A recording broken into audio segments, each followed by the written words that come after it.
Welcome to the Compact Disasters podcast from compactdisasters.com, the show where we explore natural and human-made disasters from around the world.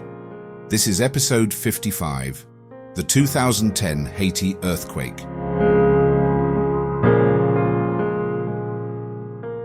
On the 12th of January 2010, at approximately 4:53 p.m. local time, a magnitude 7.0 earthquake struck the western part of the island of Hispaniola, with its epicenter located around 25 kilometers or 15 miles southwest of Haiti's capital, Port-au-Prince. The quake was unusually shallow, around 13 kilometers beneath the surface, which amplified its destructive power across densely populated urban areas. Already one of the poorest countries in the Western Hemisphere, Haiti was ill-prepared for such a catastrophe. Years of weak infrastructure, rapid urbanization, and scant enforcement of building codes left its capital especially vulnerable. The quake's force caused catastrophic damage in Port-au-Prince and neighboring areas. Historic buildings crumbled, government offices collapsed. The presidential palace, the National Assembly building, and the cathedral were among the many publicly visible landmarks destroyed or heavily damaged. The prison collapsed as well, allowing thousands of inmates to escape into the chaos. Meanwhile, the widespread destruction of homes, schools, and hospitals left millions exposed. An estimated 3 million people, roughly one-third of the country's population at the time, were affected. Over 1 million were left homeless. In the epicenter around the town of Léogâne, some estimates suggest up to 80 to 90% of structures were damaged or destroyed. Determining the exact number of fatalities proved controversial, but it is accepted that the loss of life was immense. The Haitian government's official figure peaked at around 316,000, though independent estimates ranged far lower, some at 100,000 to 160,000. The confusion stemmed from collapsed buildings, missing records, overwhelmed morgues, and the rapid burial of victims. One academic review concluded the disaster was more than twice as lethal as any previous earthquake of similar magnitude in the last century, because of the fragile conditions in Haiti.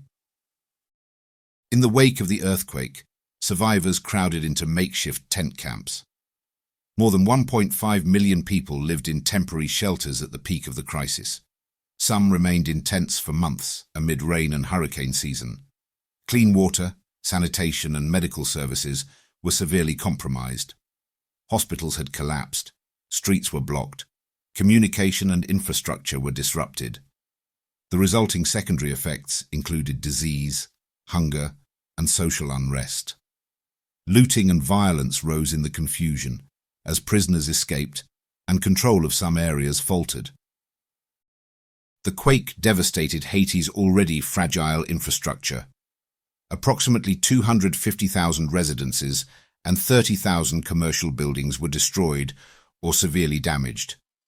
Half of the country's primary schools and a majority of secondary schools were damaged, disrupting education for future generations. The port and airport in Port-au-Prince experienced severe damage, blocking vital aid and supplies just when they were most needed. With the garment manufacturing sector, the main economic driver, disrupted and reconstruction costs mounting, the economic impact was overwhelming for a country already among the poorest in the region. Several factors amplified the disaster. First, the quake was shallow and close to a large urban area, meaning seismic energy was delivered near the surface and into vulnerable buildings. Second, Haiti's building stock was weak. Many buildings were constructed without seismic reinforcement, often with poor concrete or undocumented construction. Third, long-term poverty, political instability, and underinvestment had left the nation with minimal capacity for large-scale emergency response. These conditions, often described as unnatural factors in disasters, meant that the event's effects were magnified far beyond what geology alone could account for. Worldwide attention turned to Haiti almost immediately. Aid poured in from governments, NGOs, and private donors. Rescue teams evacuated the injured. The UN and other agencies mobilized to provide food, water, and shelter. However, logistical bottlenecks and damaged infrastructure slowed relief efforts. The airport runway was usable, but the control tower was destroyed, and air traffic management was newly installed.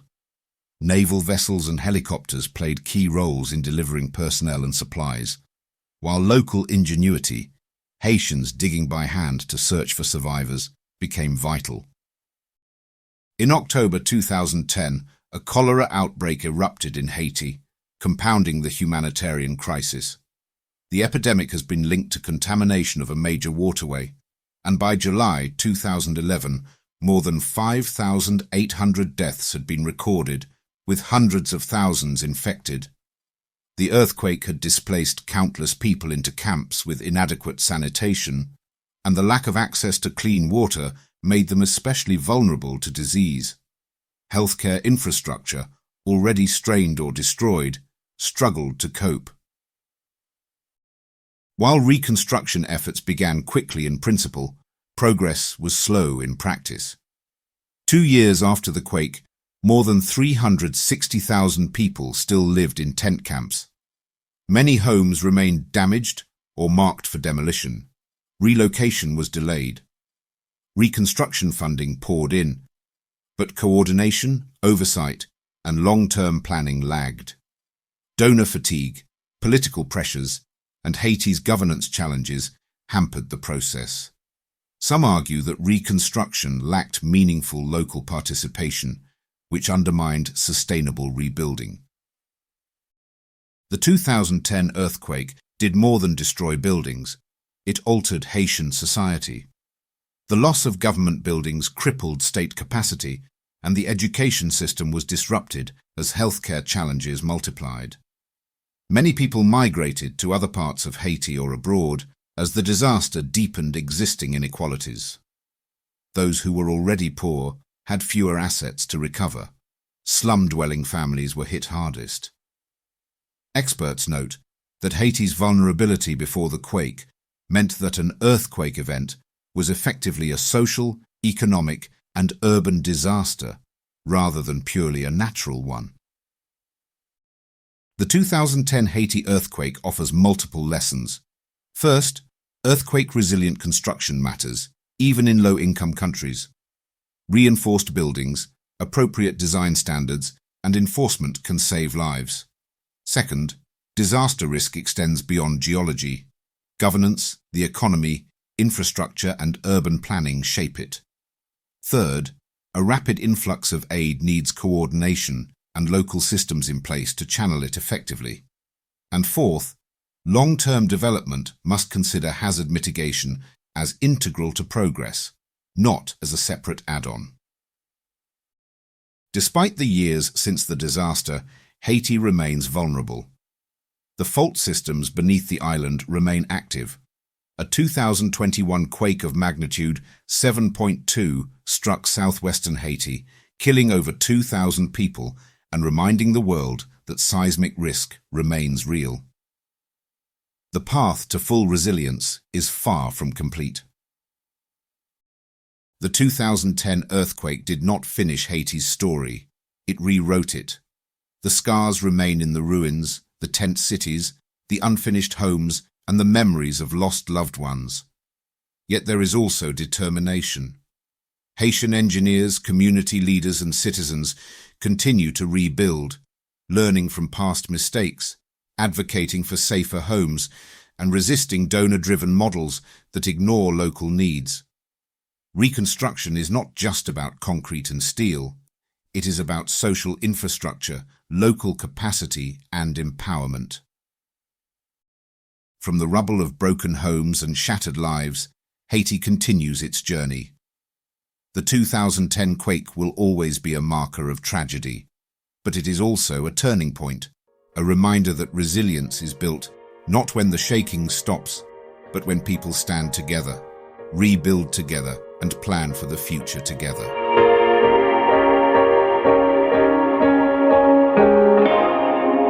I hope you enjoyed that episode of the Compact Disasters podcast from compactdisasters.com. If you did, why not leave us a review wherever you get your podcasts? And while you're there, don't forget to subscribe so you don't miss any future episodes. If you would like to support us more directly, please consider buying us a coffee. Head on over to compacthistories.com/disaster coffee to see how. Also, please check out our other Compact podcasts. You will find them all at compacthistories.com. Thanks for listening, and I'll see you next time.